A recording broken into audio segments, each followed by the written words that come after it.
ॐ श्री परमात्मने नमः। श्री विष्णु सहस्रनाम स्तोत्रम्। हरिः ओम्। पूर्वपीठिका।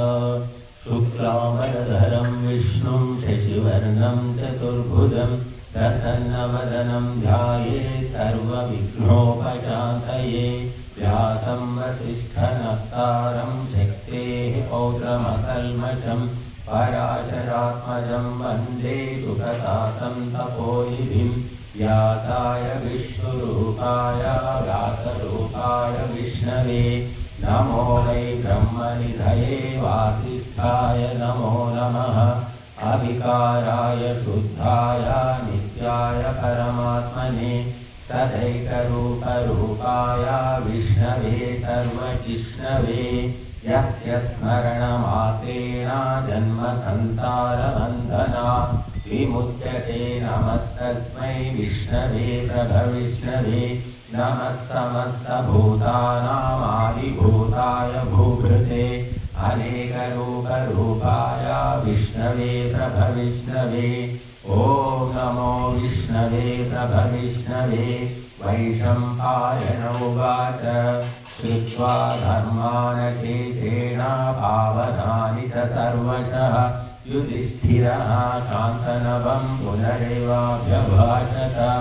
युधिष्ठिर उवाच किमेकं दैवतं लोके किं वाप्येकं परायणं सुमन्तकं कमर्चन्तः प्राप्नुयुर्मानवाः शुभम्। ओ धर्मः सर्वधर्माणां भवता परमो मतः किं जपन्मुच्यते जन्तुर्जन्म संसारबन्धनात्।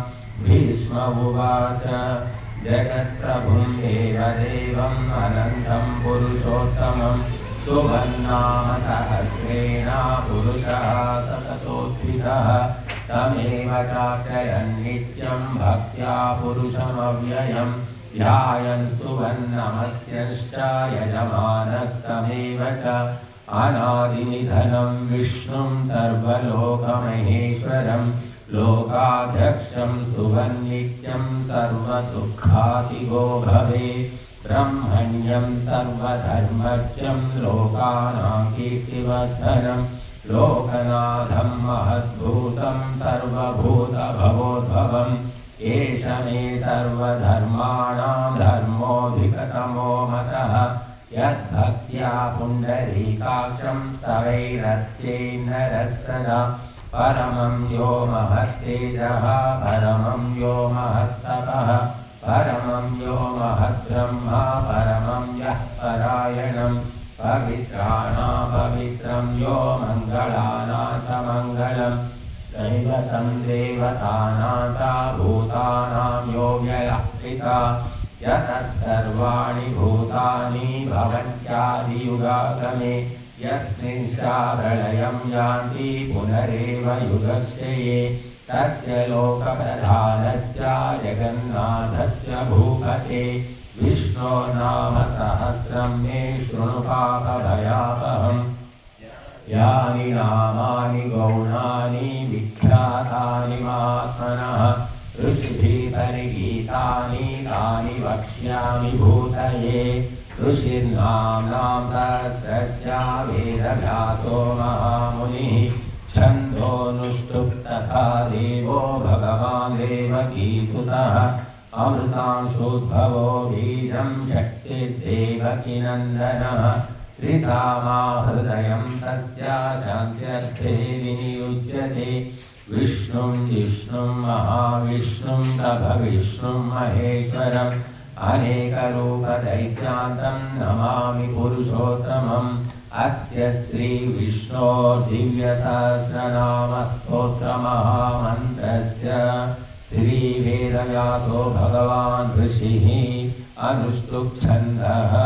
श्रीमहाविष्णु परमात्मा श्रीमन्नारायणो देवता अमृतांशोद्भवो भानुरिति बीजम्। देवकीनन्दनः स्रष्टेति शक्तिः उद्भवक्षोभनो देव इति परमो मन्त्रः। शङ्खभृन्नन्दकी चक्रेति कीलकम् चाग्रधन्वा गदाधर इत्यस्त्रम् तथाङ्गपाणिरक्षोभ्य इति नेत्रम् त्रिसामासामगस्सामेति कवचम् आनन्दं परब्रह्मेति योनिः ऋतु सुदर्शनकाल इति दिग्बन्धः श्रीविश्वरूप इति ध्यानम् श्रीमहाविष्णुप्रीत्यर्थे सहस्रनामजपे विनियोगः ध्यानम् क्षीरोदन्वत्प्रदेशे शुचिमणिविलसत्सैकते मौक्तिकानां मालाकृप्तासनस्थः स्फटिकमणिनिभैर्मौक्तिकैर्मण्डिताङ्गः शुभ्रैरभ्रैरलभ्रैरुपरि विरचितैर्मुक्तपीयूषवर्षैः आनन्दीन पुनीयानरिनलिनगदा शङ्खपाणिर्मुकुन्दः भूः पादौ यस्य नाभिर्वियदसुरनिलश्चन्द्रसूर्यौ च नेत्रे कर्णावाशाः शिरोद्यौर्मुखमविदहनो यस्य वास्तेयमभिः अन्तस्थं यस्य विश्वं सुरनरखगो भोगिगन्धर्वदैत्यैः चित्रं रम्यते तं त्रिभुवनवपुषं विष्णुमीशं नमामि। ॐ नमो भगवते वासुदेवाय।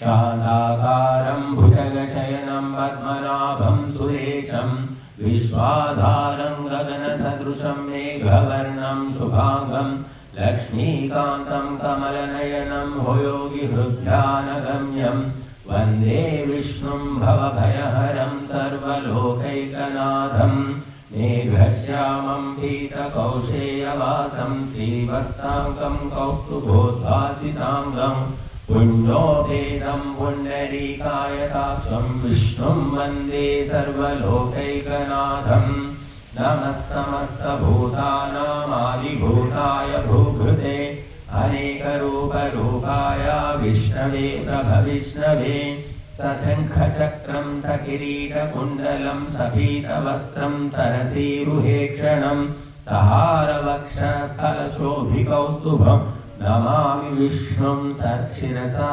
चतुर्भुजं छायायां पारिजातस्य हेमसिंहासनोपरि आसीनमम्बुदश्यामं आयताक्षमलङ्कृतं चन्द्राननं चतुर्बाहुं श्रीवत्साङ्कितवक्षसं रुक्मिणी सत्यभामाभ्यां सहितं कृष्णमाश्रये।